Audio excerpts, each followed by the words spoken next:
Saka, lūdzu, kas ir tie vaļi, uz ko balstās mūsu locītavu veselība? Ko tu ieteiktu darīt? Tā noteikti ir fiziskā aktivitāte.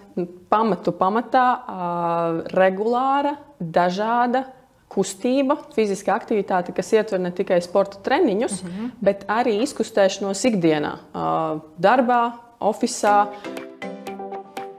Ja godīgi, tā pasaules rekomendācija 10 000 soļi dienā, tas ir pats minimums, kas cilvēkam būtu jāsasniedz, lai teiktu, ka viņš ir fiziski aktīvs. Mūsu sportārsta rekomendācijas būtu 3 līdz 4 reizes nedēļā, vismaz pa pusotrai stundai veikt kādu fizisko aktivitāti, lai uzturētu šo vitalitāti un drusciņi nobremzētu novecošanos. Lotas Farma. Inovācijas veselībai.